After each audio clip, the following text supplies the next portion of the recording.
नमस्कार दोस्तों, आज हम देखेंगे आयोडोफॉर्म बनाने की प्रयोगशाला विधि या जिसे कहा जाता है ट्राई आयोडोमेथेन। तो इसे जो है प्रयोगशाला में कैसे बनाते हैं, इस विधि के बारे में आज हम देखेंगे। तो जो आयोडोफॉर्म होता है उसे हम किससे, या तो एथिल अल्कोहल से या फिर एसीटोन से बना सकते हैं। कैसे बनाते हैं हम देखेंगे। हम क्या करते हैं, मान के चलो हमने एथिल अल्कोहल ले लिया, उसकी रिएक्शन हम किससे करवाएं, आयोडीन से करवाएं, और उसके साथ हम सोडियम कार्बोनेट की रिएक्शन करवाएं या सोडियम कार्बोनेट की जगह हम कोई क्षार भी ले सकते हैं। तब हम इन तीनों की रिएक्शन करवाएंगे तो हमें जो है आयोडोफॉर्म प्राप्त हो जाएगा। देखते हैं, मैंने बताया है या तो अल्कोहल लें हम, जो कि कौन सा है, एथिल अल्कोहल है, या फिर हम कीटोन लें जो कि एसीटोन है। ठीक है, इन दोनों से हम बना सकते हैं। इनकी रिएक्शन हम किससे करवाएंगे, आयोडीन से करवाएंगे। फिर आगे हम किससे रिएक्शन करवाएंगे, या तो किसी क्षार के साथ, मान के चलो हमने NaOH ले लिया, या फिर क्षार नहीं यूज करना है तो हम क्या करेंगे, सोडियम कार्बोनेट ले सकते हैं, तो हमें आयोडोफॉर्म प्राप्त हो जाएगा। रिएक्शन देखें हम सीधा क्या होता है, C2H5OH एथिल अल्कोहल लिया हमने, उसकी रिएक्शन हमने किससे करवाए, आयोडीन से, 4I2। तो क्या, और आगे हमने मान के चलो क्या ले लिया, कोई क्षार ले लिया, 6NaOH। ठीक है, जब हम इन तीनों की रिएक्शन करवाएंगे तो हमें जो है आयोडोफॉर्म प्राप्त हो जाएगा। ये हमारा क्या है, CHI3 आयोडोफॉर्म। इसके साथ में 5NaI, ये जो है अशुद्धियां भी रहेंगी, प्लस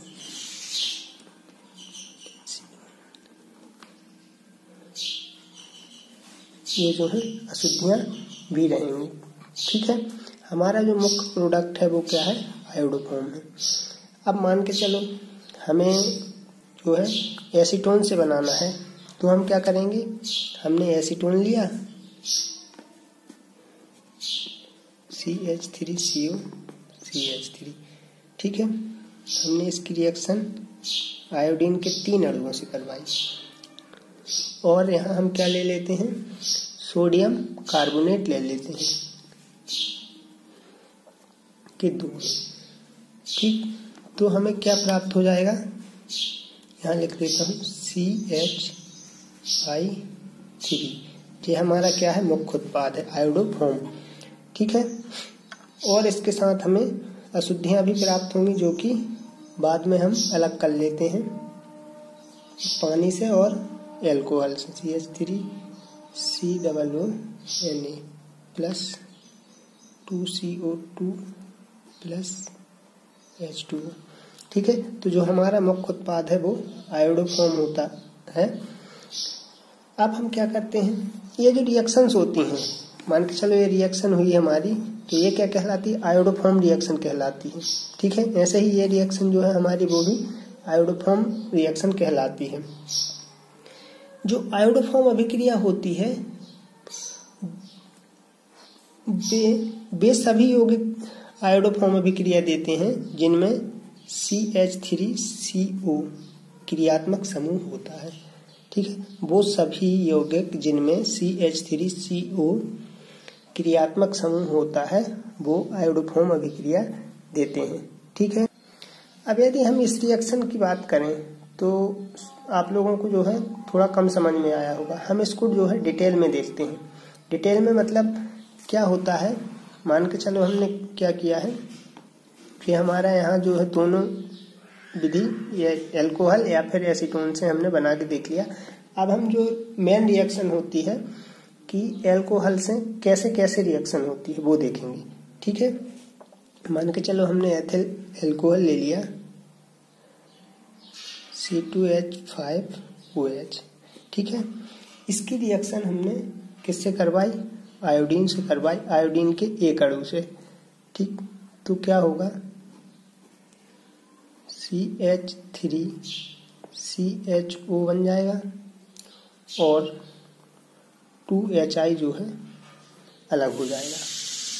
ठीक, अब जो हमारा एल्डिहाइड बना है उसको हम क्या करते हैं, और आयोडीन मिलाएंगे उसमें।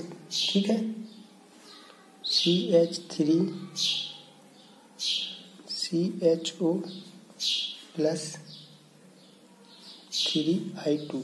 ठीक है, तो क्या बनेगा, CI3CHO बनेगा प्लस 3HI अलग हो जाएगा। अब जो हमारा CI3CHO बना है हम उस पर क्या करेंगे, NaOH की रिएक्शन करवा देंगे। CI3CHO जो है उस पर हम क्या करेंगे, NaOH की रिएक्शन करवा देंगे।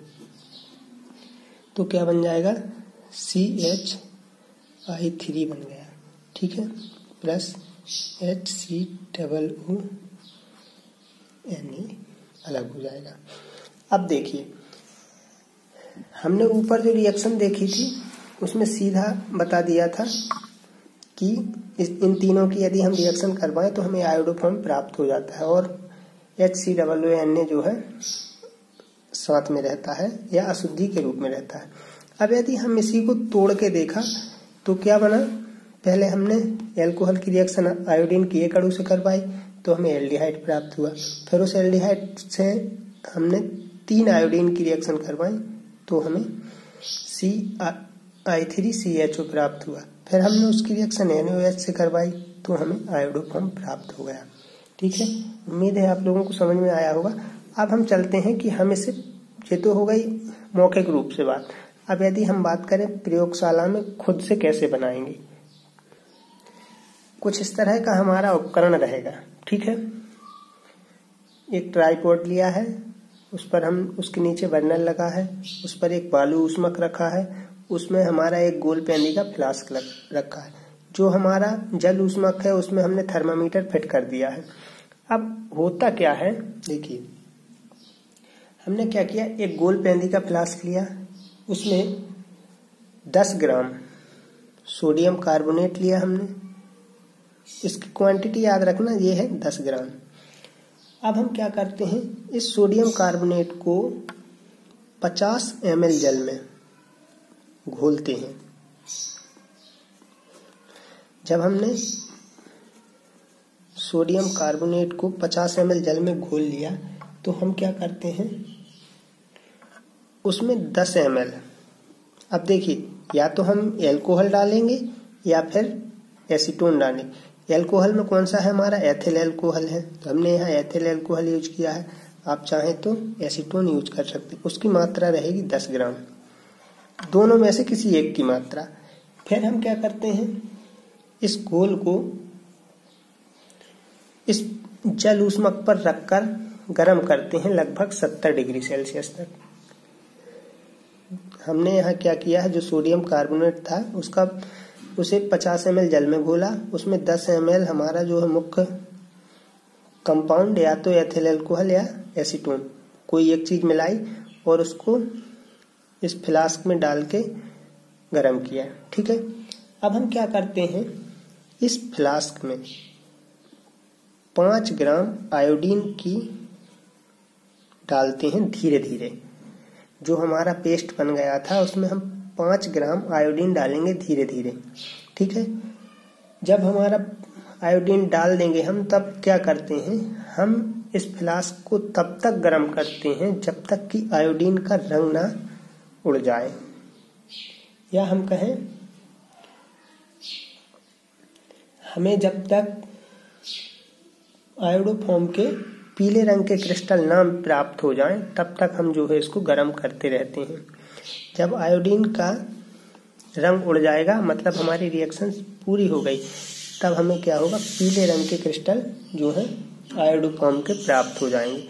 हम इसे क्या करेंगे, जो भी हमारे क्रिस्टल प्राप्त हुए उसे जल में धो लेंगे और फिर उसको जो है फिर से क्रिस्टलन करेंगे उसका, और हम उस एल्कोहल में धोकर उसे शुद्ध आयोडोफॉर्म प्राप्त कर लेंगे। ठीक है, उम्मीद है आप लोगों को वीडियो समझ में आया होगा। Thank you.